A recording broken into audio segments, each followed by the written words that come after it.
Today we are driving to an army base high on the Thai-Burmese border, and then we're going back on the hunt for the Chinese of Northern Thailand.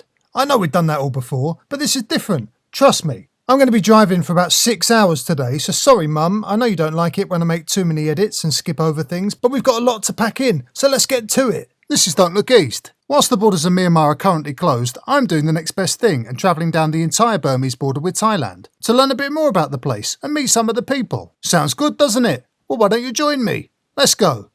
Okay, we're here in Fang and we want to get over here on the Burmese border. So we're going to take this road out of Fang until the checkpoint for the bit that says restricted area, dangerous road.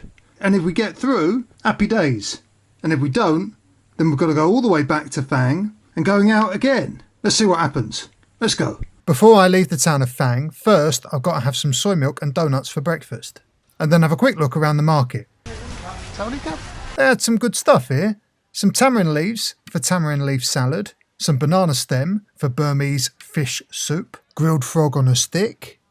All these Burmese ingredients like fermented soybean discs, tofu made from chickpeas and chili sauces. And all these Thai ingredients like curry pastes and prick larb, a dry spice mix for northern larb, a kind of dry mincemeat salad. Whoa, look at those large bags of tobacco. Okay. Tons and tons of tobacco and papers. Sawadee krap.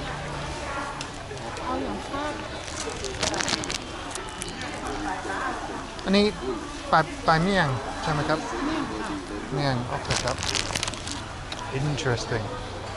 So after filling up with some petrol, we head out, driving down the main street of Fang before stopping outside this here school to take in all these paintings dating back to the late Pando era, featuring maids fighting the virus and Prayut, the former leader of Thailand, as some sort of superhero, and Attack on Titan. Anyway, then for a long drive through the suburbs towards the mountains.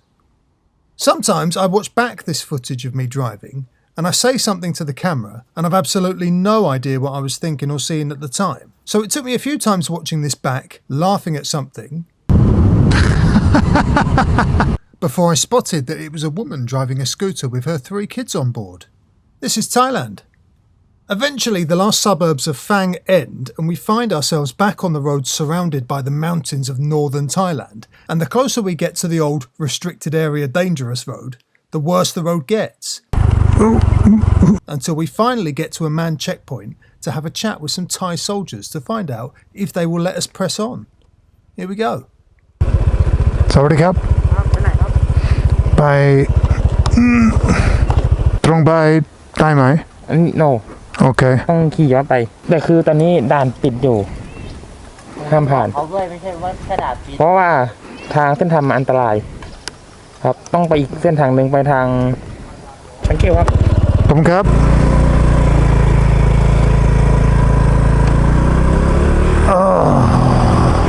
That's a no then.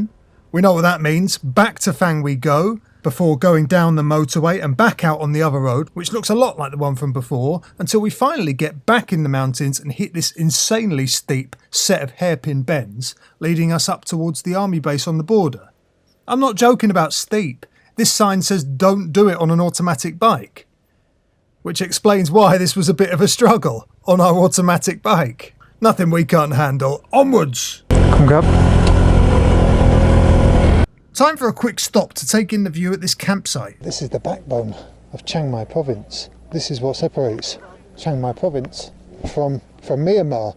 This is what stops them coming over the hill. It's huge mountain ridge. Doyan Cam. Anyway, let's go and have a look and shut up.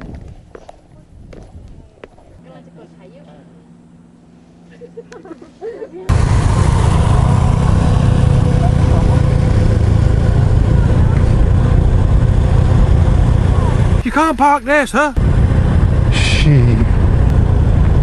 Now this village is an unexpected surprise on our trip along the border. Most areas in Thailand that have people from Myanmar have ethnic groups that live next to the border. Shans, Karens, Mons, Burmans, etc. But not this village. These people are the Palung or Taang people. They come from the far north of Shan State, where they have their own self-administered zone. They also have their own army, the Taang National Liberation Army. These Palung fled all the way here and settled right next to the border. Đây mày. Ok. Em photo. Không cáp.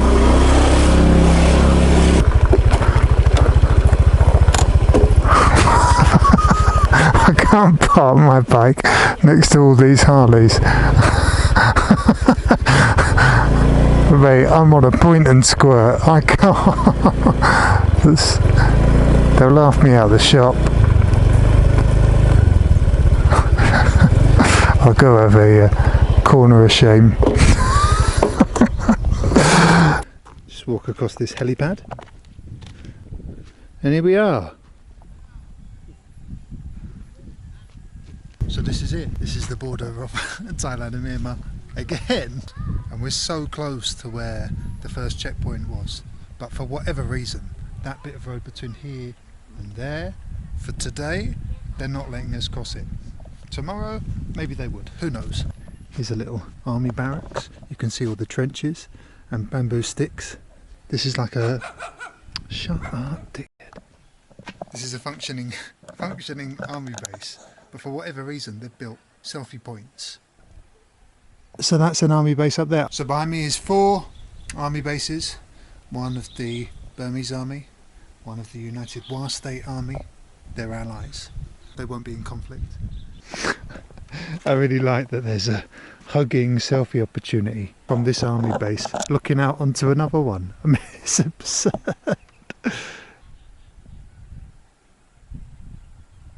I mean, I'm really into this active military tourism. Come and sit on the... Ooh. It's just like being in the Thai army. So of all the other strange things this army base has, it also has the border, the actual border. and here it is. There you go, chained up. I mean, I would have thought there would have been a lock on it. Bamboo spikes, they haven't gone out of fashion. Hey, tin cans. Okay. And tons of barbed wire. There has been a point in time, not that long ago, when villagers could cross between here and there. And this is the villager crossing. That's it. That's it. That's what keeps me out of Myanmar. That and the sheer terror of being caught by the Burmese military at the moment. Can I? Is this allowed? Okay. Oh.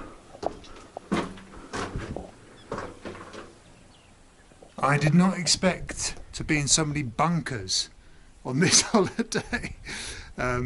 Yeah, I was in a bunker in the last video, so if you haven't watched that, you can.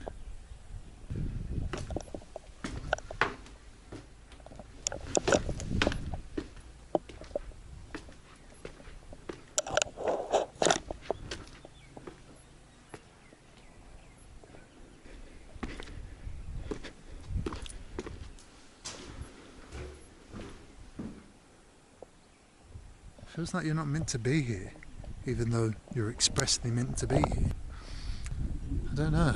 Doesn't feel like the army post that was turned into a coffee shop that we saw before. It feels much more active. Yeah, strange. Time to go back down. Let's go find some Chinese villages. Yeah, let's go. Apparently, during less tense times, the Burmese soldiers based here are permitted to pass through the high-tech wooden gate, enter Thailand and buy things from the village. Yes, from the villagers who fled Myanmar to avoid conflicts. It's a funny old world, eh? Not long after leaving the border did things start to look a little Chinese again. Firstly, with these overgrown roadside mausoleums and this smaller offering shrine, before we entered into our first Chinese village, which in northern Thailand are famous for avocados. Yes, that's right, hipsters of Chiang Mai. Next time you have smashed avo on toast for breakfast, remember to thank the Kuomintang of the mountains. So after grabbing myself a bag of avocados, I continued my descent down the border mountain range, heading for the village of Tam Nob. Okay, mate?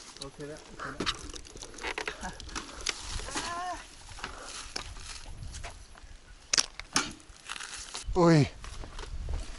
ไม่ดีแล้วพี่จะขึ้นอังคารเหรอเสียได้ไหม อันนี้ได้ไหม ได้ โอเค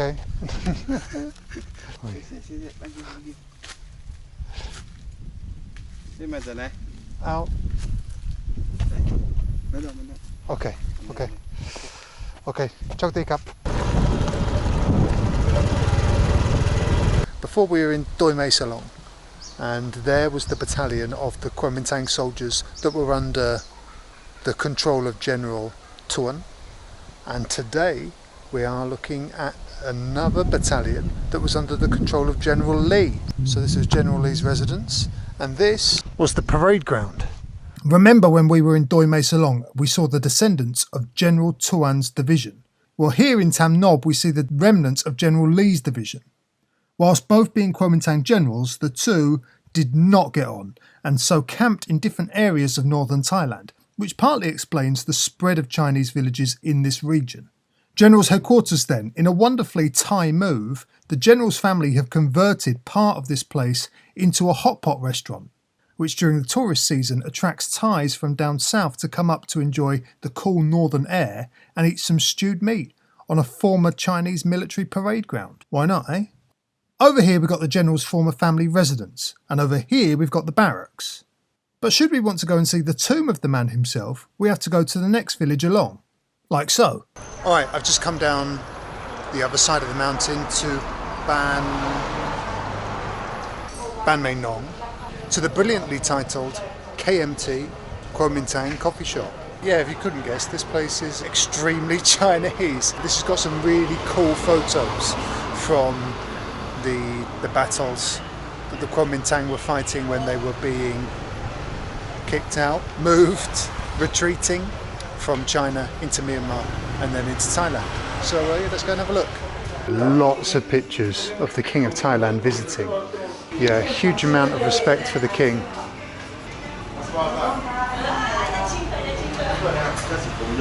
In the toilets are some beautiful pictures of flowers. So this is just outside the school. They've got some nice landscapes, Chinese landscapes, some nice Chinese New Year stuff, and then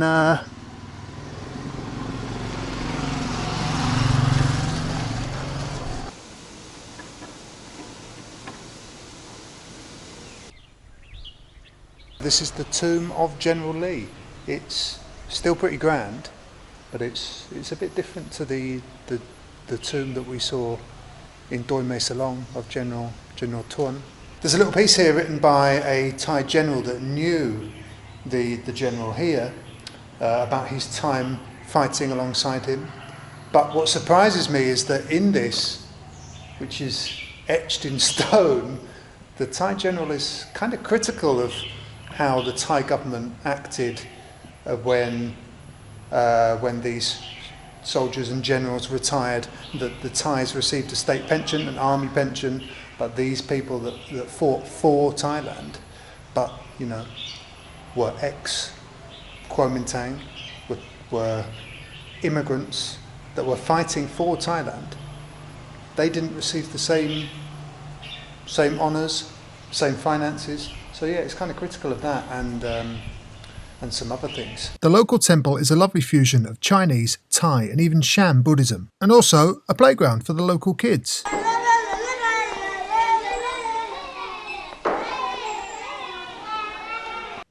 And then that's it, time to descend into the stony valley. Maybe it was because it was that time in the afternoon at the beginning of the golden hour, but there was something about the golden descent into this stone-filled valley full of fields and Chinese graves. But I remember just thinking this was one of my favourite experiences in Thailand. Sorry ladies, don't mean to disturb your photo shoot amongst the flowers. Just time for me to stop in 7-Eleven for some grub and then head home. Just as I was heading home, I drove past something and saw it out of the corner of my eye. It took me a couple of moments to process because what I saw didn't belong in northern Thailand. I swung back to double check and, well, what I found was very relevant to our journey. Join me next time when we check it out.